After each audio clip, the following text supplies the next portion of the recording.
technology and so forth. So we have the business case, we have a enable technology.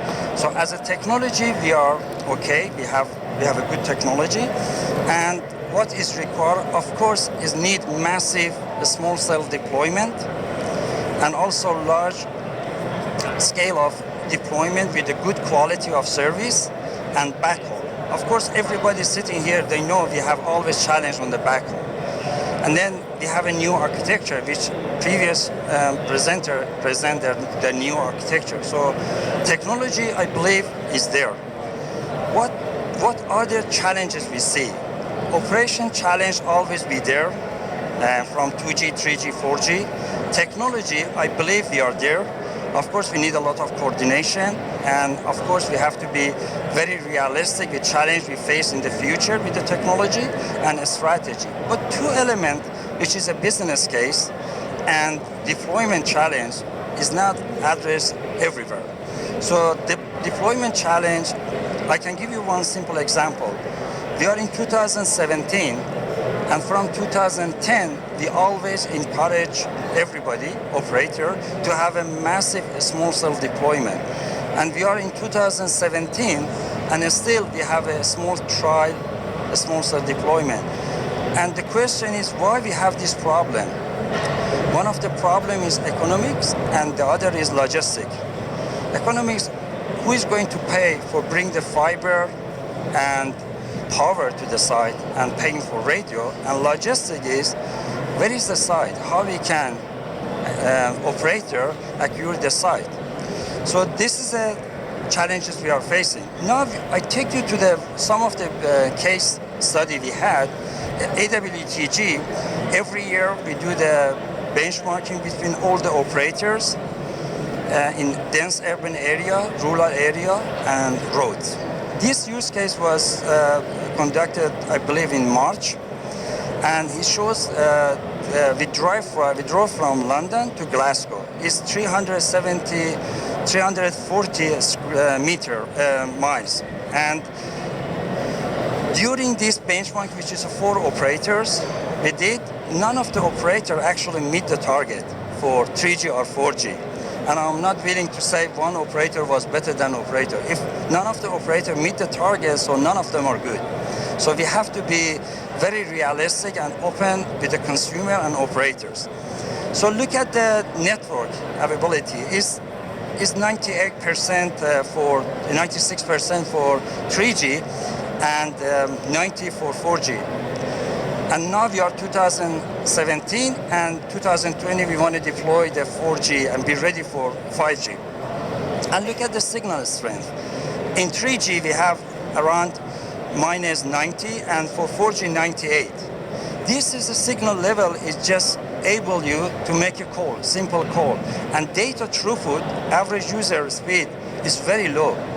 For 3G is, of course, is very low, and even for 3G, 11 megabit per second, uplink and 22 downlink. So this is a major problem already we have on our United Kingdom. And I believe we have to be realistic. We have to really look at what we can do to have a faster deployment. We need at least minimum 20 to 30% more site in our road and in dense urban area. And then we look at the latency. We measure the latency on the road, and also we measure latency in the city. Forget about the 3G because latency is bad. But look at the 4G. We have average between 60 to 70 millisecond. How we can bring latency from 68 or 70 to 1 millisecond. This is a huge challenge. We have to have a fiber everywhere. We have to bring the server and content close to the user to be able to reduce the latency. And this is the biggest challenge operators are facing. And I believe the only way we can really remove these challenges, only way a local government and also local authority work with the operator and have an agreement with the operator to give the free asset to operator in return for the solid and tight SLA. And that's the only way we can be successful in deployment. Otherwise, by 2020, we're just sitting here and again explain technology is there, small cell technology is there. We have a fantastic small cell technology. We have a very cost-effective equipment, but where is the deployment? It's cost. AWTG has done many deployment for Wi-Fi and some small cell as a try, and every time we go to the cancel, asking operator for a huge amount of money, and also it takes time, maybe 1 year to get the right of 20, 30 sites. So this is the main challenge, and if local authority work closely with the operator, I think you have a more success. There is other challenges, spectrum, harmonization. We are working in a different spectrum. We are working with different frequency. So again, you bring the complexity to the equipment vendor. This is one of the issue we have. Backhaul always been there, always is a problem, and I think in UK we don't have a solid infrastructure, and that delayed the whole 5G deployment. And how we can bring the fiber is it costs a lot of money and time. And look at the latency, and the other area I would like to talk is a revenue gap. Operators are not willing to spend huge amount of money for 5G deployment. We know the fact. And user is not willing to pay penny extra for the better service. And that proved for past 10 years. I pay £50 for the service I'm getting from operator for past 7 years. 7 years ago I had a 3G, now I have a 4G. I have a better service, faster internet connection, but if an operator asked me to pay another £10, I said no, I change it to another operator. So who's actually paying for all this deployment? And the only way we can really convince the vertical and application provider to work with operator and invest, and also operator has to understand the requirement, then we can attract more investment to the 5G network. This is a financial barrier for 5G. This is very interesting. And if you look at when we deployed the 2G network, the operation cost was huge. Equipment cost was set as a target. When you did a 3G, again, operation costs reduced because already we are using co-location site. We are not using the new site. So operation costs reduced, equipment costs maybe adjustable a little bit higher. 4G is the same. When you go to the 5G, if you just set what we have right now, still we have to invest. But we are talking about emergency service. UK government give an emergency service to operator. This is very important. Our life is hands of operator now. So we have to ensure to have a tight SLA. We have to ensure we have 100% coverage everywhere with the reliability 100%. If you don't have this, this is a disaster. Because right now, by next 2-3 years, we are not just talking about video call or messaging or making phone, making call. So we are talking about our emergencies ready. We are talking about autonomous vehicle. Well, how do you want to do that? Operator is not willing to invest, and then you had the issue in the future. So I don't see any operator invest on this. Then we are talking about remote surgery. Again, same thing. We need the investment, we need to have a backhaul, we need the technology to do this. So if you look at the 5G now, if you want to deploy in 2020, actually we have to go back to 2G.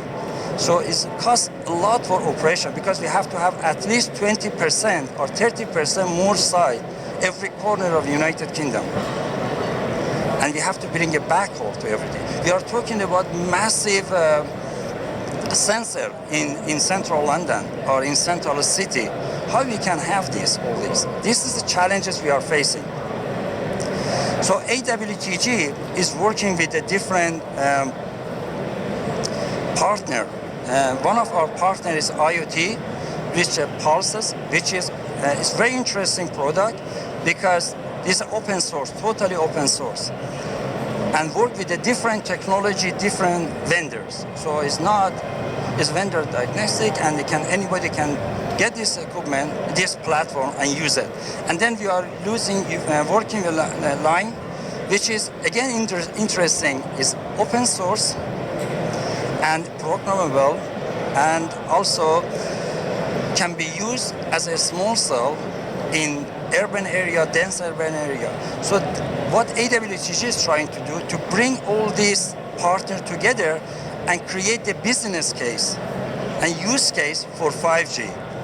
Because we believe all this vertical bring the value to the 5G. What is the AWTG involvement? I just don't want to go to details. AWTG was the first company actually deployed a 5G network in Saudi University. Interesting enough, in 2014, Saudi University asked us to deploy the 44 site in Saudi University for based on 5G. We completed 2 months, and the reason 2 months we managed to do this because we worked with the great people in Saudi University, and the coordination was fantastic. So everybody wanted to make something new. So 44 site, 2 months is completed, integration, and ready to test. We are working with the Future Thinking Council. We are working with the Scottish Trust, and we are providing to the ecosystem to understand what needs to be done in Scotland. We are working with the Innovative UK. We are working with Millbrook, which is they are testing the car, they are testing the technology, and also we are working with the King's College for IoT platform. It's already they are testing IoT platform for underground and environment testing. So the only question I have, and maybe somebody in the audience can answer, if user is not willing to pay for 5G, who's actually paying for 5G network? Thank you.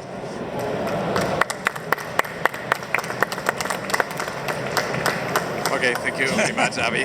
I mean, yesterday I was in one of the sessions and the people were saying basically 5G is going to be business to business, and that's where the money is going to come from, not the end user. But with that thought, I leave it for everyone to go for lunch because we're a bit delayed. Sure, for that. No Thank problem. you very much, Avi. My pleasure. After the lunch, we have here Deutsche Telekom, Telecom Italia again, SK Telecom right after at 2 o'clock. So don't miss it. Be here at 2 o'clock. Go for lunch now. We have very interesting presentations. Also, the final thoughts from the first ETSI